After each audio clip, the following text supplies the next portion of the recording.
Hey, it's Wendy with the Elevated Living team, and I know there's been a lot of talk out there, a lot in the news regarding the National Association of Realtors settlement, other lawsuits, and so forth regarding commissions in real estate. So, what does this all mean?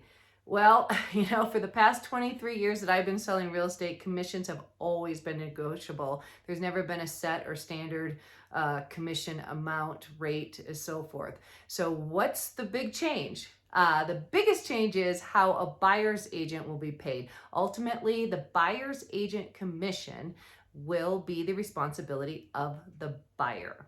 And moving forward, there'll be no advertising of any cooperating commission, meaning any buyer's agent commission offered by the seller in the MLS.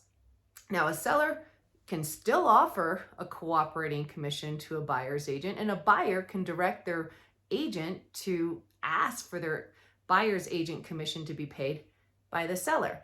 So moving forward, we might see a combination of the buyer's agent maybe getting paid by the buyer and also by the seller. It will soon be upon us though in July when this settlement is approved. So what does this all mean? You might be saying, well, Wendy, that's a big chunk of change that I'm going to have to pay my buyer's agent.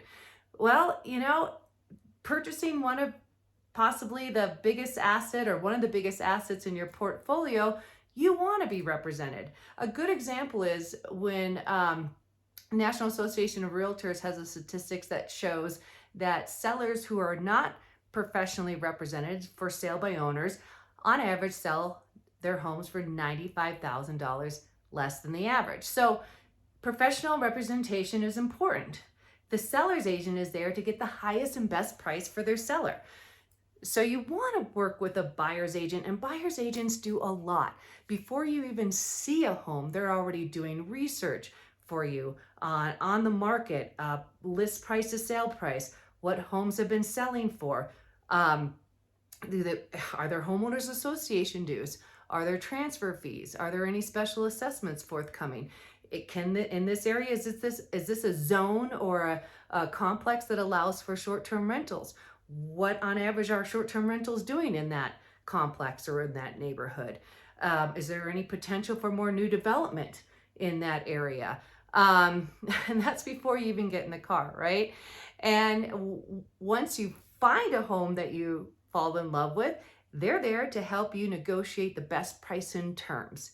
And then once you're under contract, that's when the real work begins.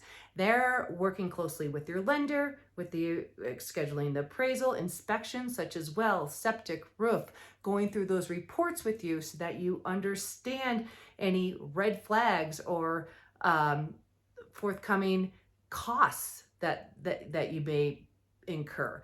They're also keeping your earnest money safe by helping you hit those dates and deadlines.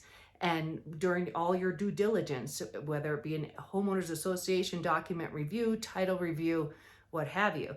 And the most important part, they're keeping you out of that legal liability. And all of that, they don't get paid until you get the keys to the home. So having a buyer representation is imperative. It's an imperative part of the process. And I hope that when you are looking for a buyer's agent or a seller's agent, that you'll look to myself and my team here at the Elevated Living team